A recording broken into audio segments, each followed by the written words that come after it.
예수님을 믿는 사람들이 한 번쯤 들어보았을 질문은 바로 이런 질문입니다. 기독교는 왜 그렇게 편협하고 독선적입니까? 라는 그런 질문이지요. 왜 당신들만이 절대적인 진리를 갖고 있다고 주장합니까? 다른 종교도 많고 좋은 종교도 많은데 왜 그들에게는 구원이 없다라고 말합니까? 다른 종교에도 구원이 있지 않습니까? 여러 종교는 다 구원으로 가는 여러 길일 뿐이지 왜 오직 예수님만 믿어야 구원 얻는다고 그렇게 주장하는 것입니까?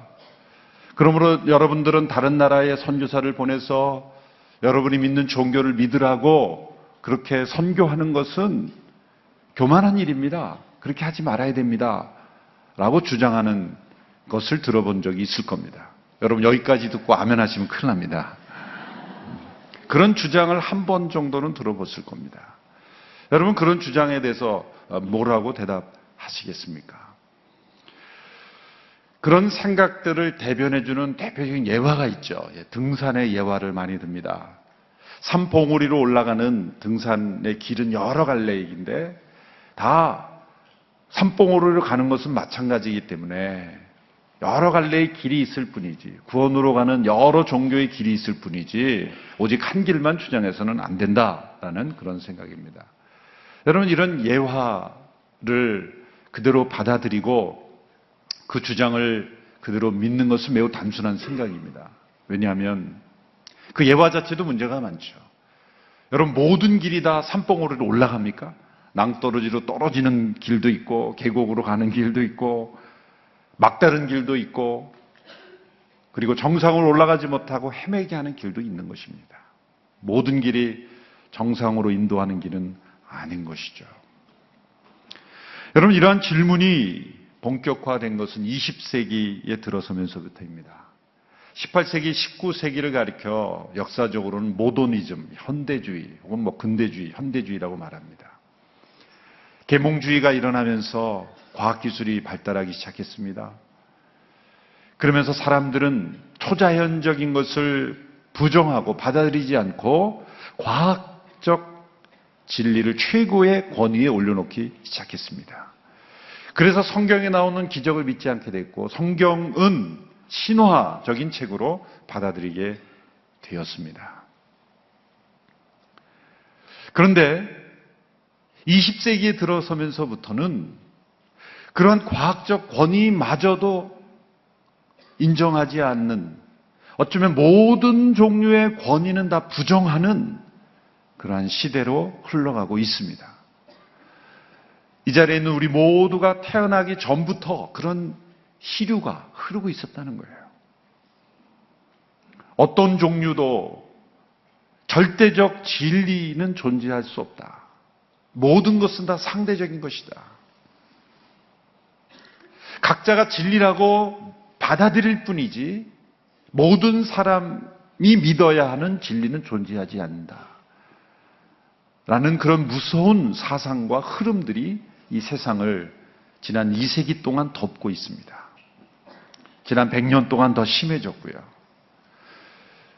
여러분 일본이 복음화되기 어려운 것은 이 첫 번째 이 18세기, 19세기 때 모더니즘에 깊이 빠져 있어서 그래요. 과학적 사고를 최고의 권위에 올려놨기 때문이에요.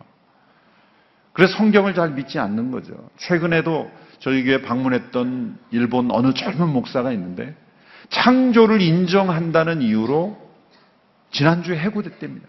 성도들이 우리 목사님이 창조를 믿는데요. 그래서 내보냈다는 겁니다. 지금도 그런 교회들이 있어요. 일본의 대표적인 출판사는 창세기 1장 창조를 가리키는 것은 그 성경 공부하는 것에 또 큐티 책에서 의도적으로 뺀답니다. 믿지 않기 때문에. 모더니즘에 깊이 영향을 받은 거예요. 그런데 이 20세기에 들어서는 그거보다 더 강력한 그러한 하나님을 대적하는 세상의 흐름들이 있는 것입니다. 그걸 가리켜 포스트 모더니즘입니다. 모더니즘 이후에 그러한 그 흐름들인데 그것은 객관적 진리 인정하지 않는 거예요. 자기의 생각과 자기의 자율적으로 받아들이는 개개인의 의견과 생각으로 만들어버린 것입니다. 이것이 왜 무섭습니까? 인간의 경험, 인간의 생각을 최고의 권위에 올려놓고 자기 자신의 어떤 판단을 최고 권위에 올려놓는 이 무서운 영적 사사시대가 되어버린 거예요. 100년 전만 해도 유럽이나 북미에서는 인간의 제일 되는 목적은 하나님을 영광스럽게 하고 영원토록 그분을 즐거워하는 것이다라는 고백을 진리로 받아들이며 살았어요. 그렇게 믿고 그렇게 자랐어요. 그런데 그것은 하나의 의견일 뿐이지, 소위 믿는 사람들이 진리라고 믿는 것일 뿐이지 모든 사람에게 적용되는 진리는 아닌 것입니다. 그런 시대로 변해버린 거예요. 이것이 유럽, 북미 대륙, 이제 아시아, 우리나라에게 이르기까지 우리도 모르는 사이에 물들어져 버려 있고 우리도 모르는 사이에 이 시대의 교육 문화, 사상을 뒤덮고 있는 포스트 모더니즘이라고 하는 큰 시대 속에 흐르고 있는 것이죠. 그래서 모든 종교에 구원이 있는 것이다라고 주장하는 소위 종교다원주의, 그러니까 교계에도 들어와 있어요. WCC나 이런 세계교회 협의회에 모여든 사람들의 발표를 보면 기가 막힙니다. 힌두교, 불교, 여러 이슬람교 다 함께 우리는 예배하고 다 함께 구원을 추구하는 것이다. 멋있긴 하죠. 멋있어 보이지만 무서운 혼합주의로 흘러버리는 이 시대 속에 우리가 흐르고 살아가고 있는 것입니다. 관용과 포용을 최고의 가치로 여기는 거예요. 그것이 진리입니다. 모든 사람은 동등하고 모든 종교는 다 동일한 구원을 추구하고 있다고 하는 이 관용, 포용이 최고의 진리입니다. 그런데 아주 이상한 것은요, 여러분 모든 것을 포용하는, 관용하는 것을 최고의 가치로 여기면서 유독 기독교의만큼은 인정하지 않아요. 아니, 모든 것을 품으면 저희가 절대적 진리라고 하는 것도 품어야 되잖아요. 근데 그것은 품지 않아요. 앞뒤가 맞지 않는 거죠. 가짜 관용입니다. 여러분, 세계 복음주의 대표적인 운동인 2010년 제3차 로잔 대회에서 케이프타운 서약에서 이 문제를 지적합니다. 제가 한번 읽어드릴게요. 이 이데올로기는 절대적이거나 보편적인 진리를 허용하지 않는다. 진리 주장을 관용하면서도 그것을 문화적 구성물에 지나지 않는 것으로 간주한다. 이러한 입장은 논리적으로 자기 파괴적인데, 여기서 잘 들어보십시오. 그 이유는 유일한 절대적 진리가 존재하지 않는다는 것을 유일한 절대적 진리로 주장하기 때문이다. 이러한 다원주의는 관용을 궁극적인 가치로 주장하지만 세속주의나 공격적인 무신론이 공적 영역을 지배하는 국가에서는 억압적인 형태를 취할 수도 있다. 이게 지금 이루어지고 있습니다. 기독교에 대해서는 억압적인 형태예요. 미국에서는 메리 크리스마스라는 단어를 못 쓰게 합니다. 법적으로. 억압적인 형태가 이미 이루어진 거예요. 왜? 이 무신론이 공격적이기 때문에. 아니, 유일한 절대적 진리가 존재하지 않는다고 하면은 메리 크리스마스라고 성도들이 주장하던 글을 쓰던 상관없는 거 아니에요. 근데 못 쓰게 하는 거예요. 이런 시대가 되어버린 거예요. 동성애는 죄라고 그렇게 설교하는 것이 우리가 믿는 진리라고 인정한다면 그렇게 설교하고 전파하도록 해야 되잖아요. 그렇게 말하면 죄가 되는 세상이 되고 잡혀가는 시대가 되어버렸어요. 동성 결혼을 줄이하지 않으면 목사도 잡혀가는 그런 시대가 되는 거예요. 억압적인 형태로 오는 거죠. 왜 그럴까요? 유일한 절대적 진리가 존재하지 않고 다 관용하고 포용한다는 것을 절대화하면서 기독교를 핍박하는 거예요. 무서운 시대적 흐름 속에 있는 거예요. 모든 것이 상대적이라고 하는 이 주장만 진리로 받아들이고 모든 것은 다 상대적으로 되는 거예요. 참 아이러니죠. 모든 것이 상대적이라고 주장하는 것이 절대적이 되는 거예요. 그럼 그것도 절대가 되면 안 되죠. 여러분의 이 시대적인 흐름 속에서 우리가 읽으니 오늘 본문 사도행전 4장 12절의 말씀은 매우 중요한 말씀이죠. 이 시대의 포스트 모던 시대의 거대한 파도를 이기고 나가기 위해서 반드시 붙잡아야 될 닷과 같은 말씀인 것입니다. 그래서 이 말씀을 지난주 본문 속에 있었지만 다시 이 말씀을 끄집어내어서 오늘 이 말씀만을 가지고 다시 한번 설교하게 된 것입니다.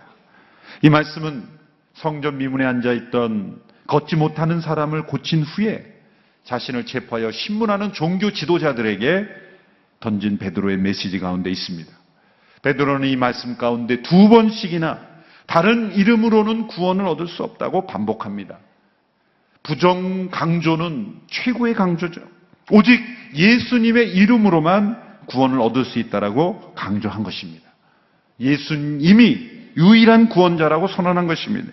이것이 우리가 믿는 기독교의 중심입니다. 만일 이것을 흔든다면 모든 것을 흔들어 버리는 것입니다. 만일 이것을 인정하지 않고 기독교인이라고 주장하는 것은 종교의 껍데기만 가지고 있는 이단일 뿐입니다. 여러분, 나면서부터 한 번도 걷지 못한 이를 예수님의 이름으로 고친 것은 예수님께서 새 생명의 능력을 주시는 유일한 구원자이심을 보여준 증거인 것입니다. 복음서에 나타난 많은 기적들은 예수님이 자기를 과시하는 기적이 아닙니다. 예수님이 유일한 구원자이심을 보여주는 기적인 것입니다. 죽은 자 가운데 다시 살아나신, 그러므로 우리에게 새 생명을 주실 수 있는 유일한 구원자이심을 보여준 사건인 것입니다. 예수님은 구원자이십니다. 유일한 구원자이십니다. 예수님은 우리에게 무엇을 하라고 명하시려고 오신 분이 아닙니다. 우리를 구원하시기 위해서 친히 구원하시러 오신 분입니다. 여러분, 물에 빠져 죽어가는 사람에게 물에 빠진 상태에서 나올 수 있는 법을 강의하는 것은 누구나 할 수 있어요. 힘내서 열심히 나오세요. 빨리 나오세요. 그러다 죽습니다. 아무리 외치는 게 중요한 게 아니죠. 건져주는 것이 중요해요. 건져주는 것이 중요해요. 그 물속에 들어가서 그 사람을 건져내올 수 있는 능력이 있어야 되고, 그런 열정이 있어야 되고, 그런 희생이 있어야 되고, 그런 자격이 있어야 되는 거예요. 예수님은 죽어가는 우리들을 건져내신 구원자이신 것입니다. 베드로와 요한은 나면서부터 앉아있는 사람에게 걷는 법을 강의하지 않았어요. 손을 잡아 일으켜 세운 것입니다. 새 생명의 능력을 공급해 준 것입니다. 기독교는 스스로 구원할 수 있는 법을 가르쳐주는 종교가 아닙니다. 예수님의 말씀대로 살 것을 명령만 하는 종교가 아닙니다. 아무것도 스스로 할 수 없는 죽은 자들을 새 생명으로 일으켜 주시는 구원자이신 것입니다. 모든 종교들은 스스로 무엇인가를 해서 추구하도록 하는 것입니다.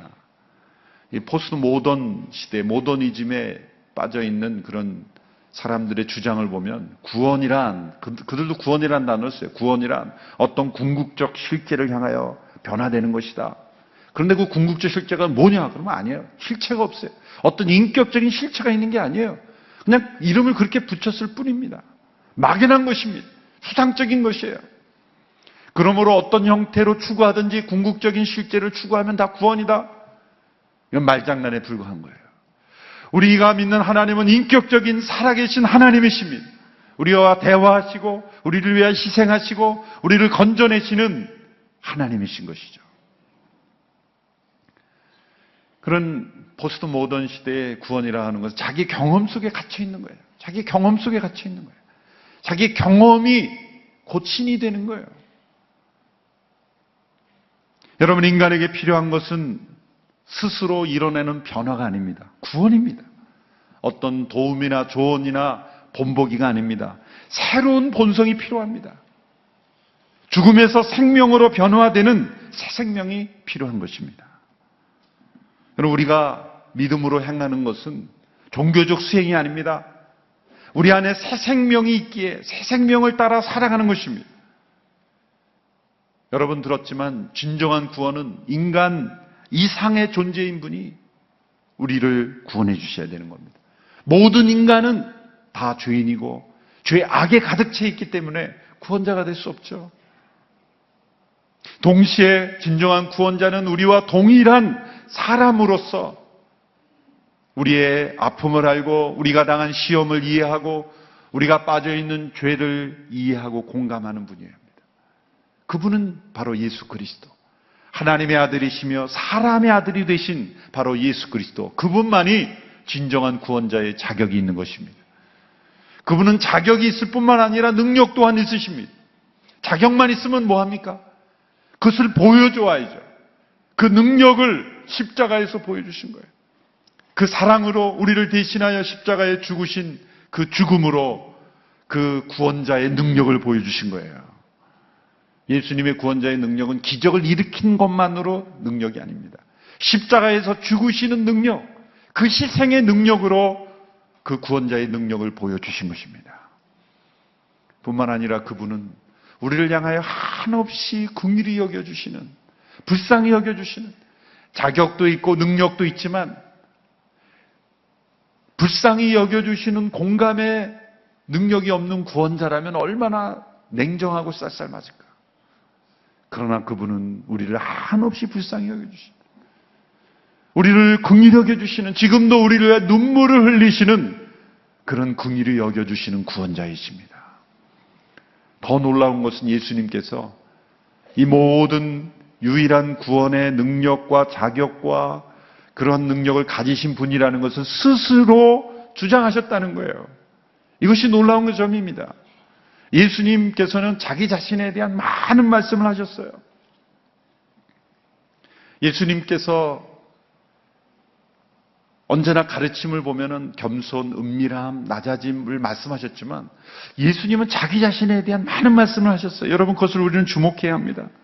예수님께서는 일관되게 자신을 유일한 구원자이심을 스스로 주장하셨어요.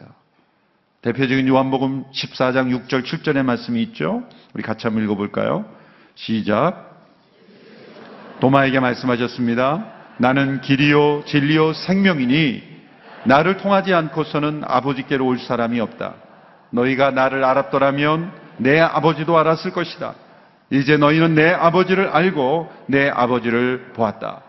예수님은 자신을 바로 그 유일한 길이요, 바로 그 유일한 진리요, 바로 그 유일한 생명이라고 배타적으로 말씀하셨어요. 어느 누구도 진정한 길일 수 없고, 어느 누구도 진정한 진리일 수 없고, 어느 누구도 진정한 생명일 수 없다. 오직 내가 유일한 길이요, 진리요, 생명이다. 얼마나 배타적인 말씀입니까? 나를 통하지 않고서는 아버지를 알 수 없다. 나를 통하지 않고서는 아버지께로 갈 수 없다. 얼마나 배타적입니까? 여러분, 예수님께서 늘 이렇게 말씀하실 때마다 자주 말씀하신 두 개의 아람어가 있습니다. 히브리어 비슷한데 다른 언어 아람어, 그 당시에 많이 쓰던 방언이죠. 이 두 아람어를 제일 많이 쓰는데 첫 번째가 뭐냐면 아바라는 단어입니다. 이 아바라는 것은 아람어로 아빠입니다. 우리말로. 발음이 비슷해서 아주 해석하기가 좋죠. 아바.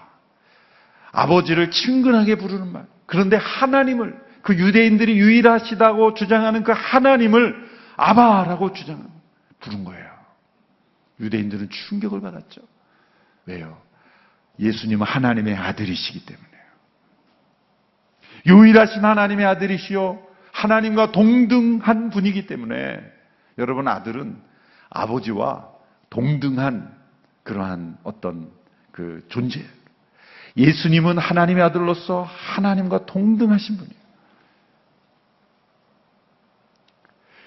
그러므로 자신을 하나님으로 주장하셨다는 거예요. 아바. 충격적인 단어. 두 번째 단어는 같은 아로 시작하는데 아멘. 우리가 하는 아멘. 이 아람어입니다. 아멘이라는 것은 절대적으로 그렇다 그런 뜻입니다. 절대적으로 그건 그렇다. 반드시 그렇게 이루어진다. 절대적 권위를 부여하는 단어가 아멘이라는 단어예요. 그래서 예수님께서 진실로 내가 진실로 진실로 너에게 이르노니 할 때 이 진실로가 아멘 아멘 그런 거예요. 그것은 예수님이 하신 말씀이 절대적 진리라는 것을 강조하시는 말씀이에요. 놀라운 말씀이죠. 여러분, 어떤 종교의 창시자도 이렇게 자신을 절대적인 존재로 내세운 사람은 한 사람도 없습니다. 예수님만이 이렇게 배타적이고 절대적 권위를 가진 분으로 스스로를 주장하셨다는 거예요. 중요한 건 우리는 그 다음부터 뭐를 봐야 돼요? 그 주장과 그분의 행실과 그 다음에 그분의 능력이 그 주장과 맞는지를 봐야 되는 거예요. 그렇죠? 다른 종교 지도자들은 감히 그렇게 자신을 절대적인 존재로 주장할 수 없어요. 왜? 절대적인 존재가 아니기 때문에. 그렇게 그런 능력이 없는데 그런 주장을 할 수가 없잖아요. 그러니까 그분들은 진실하게 주장하지 않는 거예요. 그런데 예수님은 자신을 끊임없이 절대적인 분으로 존재하셨어요. 유일한 분으로, 절대적 진리이신 분으로 주장하셨어요. 모든 구약의 예언을 성취하신 분으로 주장하셨습니다. 하나님과 동등한 분으로 주장하셨습니다. 그리고 모든 사람의 구원자일 뿐만 아니라 모든 사람의 심판자이심을 주장하셨어요. 여러분, 이 모든 예수님의 주장을 우리는 소홀히 여기면 안 됩니다. 어떤 사람이, 어떤 역사적 인물이 어떤 주장을 하면 진짜 그 주장대로 앞뒤가 맞게 이루어졌는가를 살펴봐야죠. 그리고 믿어야 되는 거죠. 말과 행동이 맞아야 믿을 수 있는 분이죠. 과연 예수님은 그분의 주장대로 맞는 능력을 보여주는가? C.S. 루이스라는 분이 그 예수님의 주장을 어떻게 받아들였습니까? 그분이 진정한 기독교라는 책에서 그 예수님의 주장 앞에서 이런 반응을 했어요. 제가 한번 쭉 읽어드릴 테니까 한번 보십시오. 인간에 불과한 사람이 예수님과 같은 주장을 했다면 그는 결코 위대한 도덕적 스승이 될 수 없습니다. 그는 정신병자, 자신을 삶은 계란이라고 말하는 사람과 수준이 똑같은 정신병자거나 아니면 지옥의 악마일 것입니다. 이제 여러분은 선택을 해야 합니다. 이 사람은 하나님의 아들이었고 지금도 하나님의 아들입니다. 그게 아니라면 그는 미치광이거나 그보다 못한 인간입니다. 당신은 그를 바보로 여겨 입을 틀어막을 수도 있고 악마로 여겨 침을 뱉고 죽일 수도 있습니다. 아니면 그의 발 앞에 엎드려 하나님이여 주님으로 부를 수도 있습니다. 그러나 위대한 인류의 스승이니 어쩌니 하는 선심성 헛소리에는 편성하지 맙시다. 그는 우리에게 그럴 여지를 주지 않았습니다. 그에게는 그럴 여지를 줄 생각이 처음부터 없었습니다. 자, 이게 무슨 말입니까?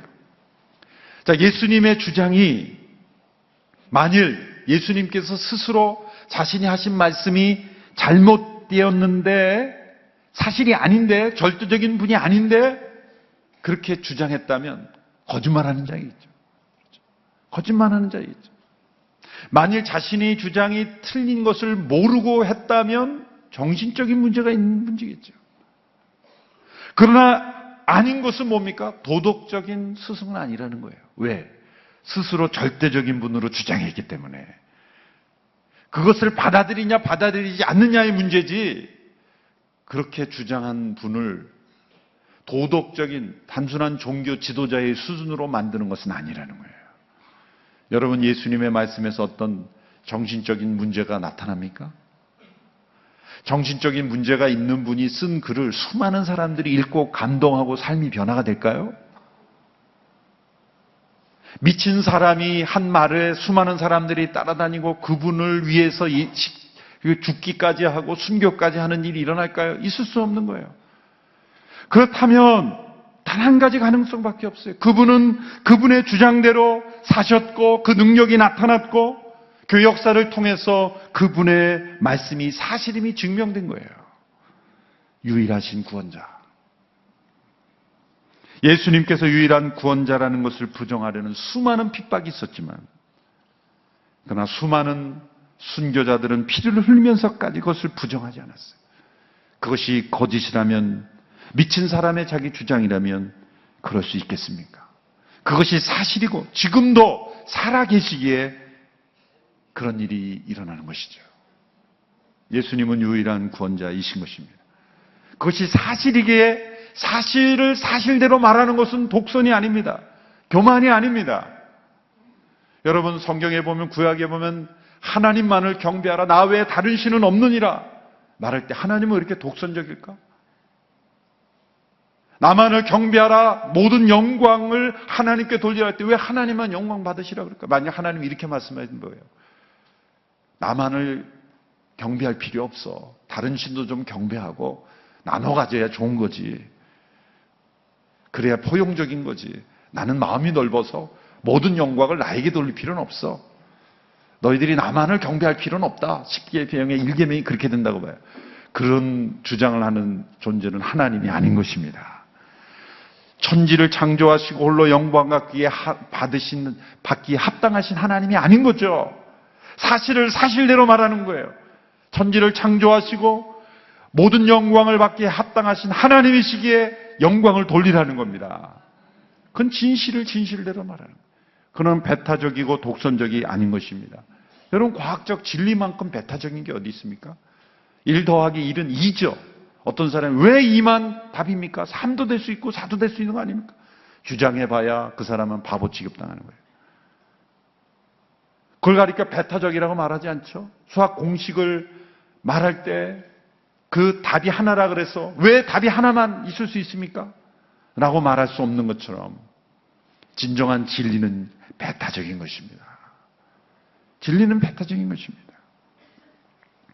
오래전에 소천하셨지만 현대에 이르기까지 매우 큰 영향을 미치고 있는 레슬리 뉴비긴이라는 선교사님이 계세요.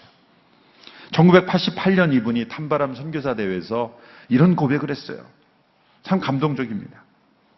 하늘과 땅에 존재하는 모든 것을 창조하시고 유지하시는 전능하신 하나님께서 이 역사와 시간과 공간에 인간의 한 부분이 되시고 우리의 죄를 대속하시기 위하여 고난당하시고 수치스러운 죽음으로 죽으시고 새 창조의 열매로 죽은 자 가운데서 살아가는 것이 진실이라면, 그것이 사실이라면 그것을 시인하는 것은 교만이 아니다.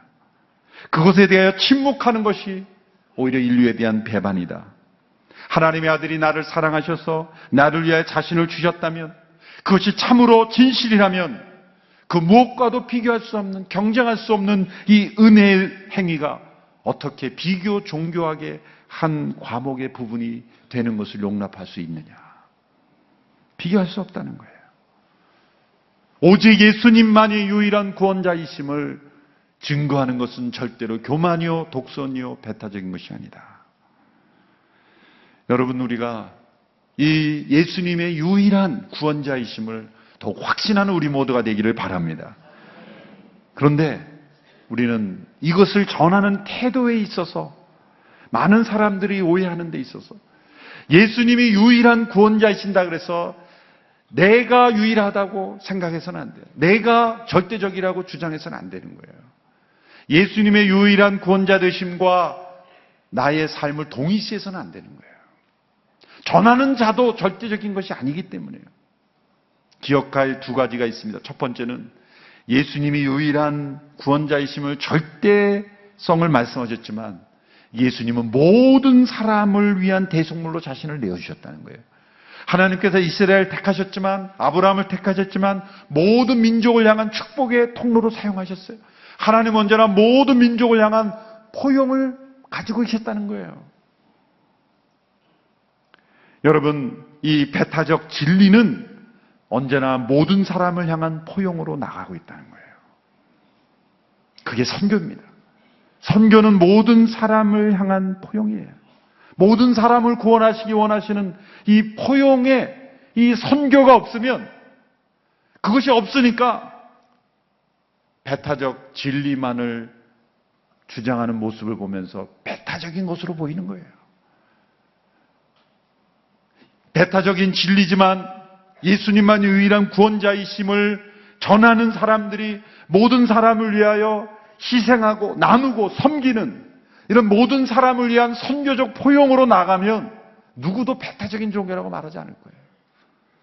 두 번째 기억할 것은 예수님은 유일한 절대적인 분이 십자가에서 힘없고 연약한 모습으로 십자가에 못 박혀 죽으셨다는 거예요.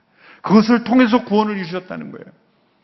교회도 세상을 향하여 세상의 힘과 무력과 어떤 정복자의 모습이 아니라 십자가에 못 박히는 희생과 낮아짐과 겸손을 통해서 세상을 향하여 나갈 때 세상은 절대로 당신들은 배타적이라 이렇게 말하지 않을 겁니다.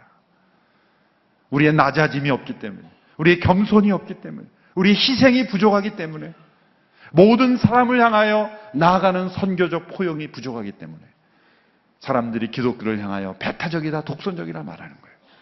십자가를 지는 모습, 낮아지는 모습, 겸손한 희생의 모습으로 우리가 나아가면 사람들은 우리의 그 모습을 통해 우리 안에 반드시 믿어야 될 유일하신 구원자이신 예수님을 믿는 믿음으로 나오게 될 줄로 믿습니다. 세상을 향하여 우리는 십자가를 지는 교회로, 그러나 우리 안에 유일한 구원자이심을, 오직 예수님 이름으로만 구원 얻을 수 있음을 온 세상에 증거함으로 모든 사람들이 다 구원받기 원하시는 이 하나님의 넓은 포용의 마음을 이 세상에 온전히 전할 수 있는 우리 모두가 되기를 주님의 이름으로 축원합니다.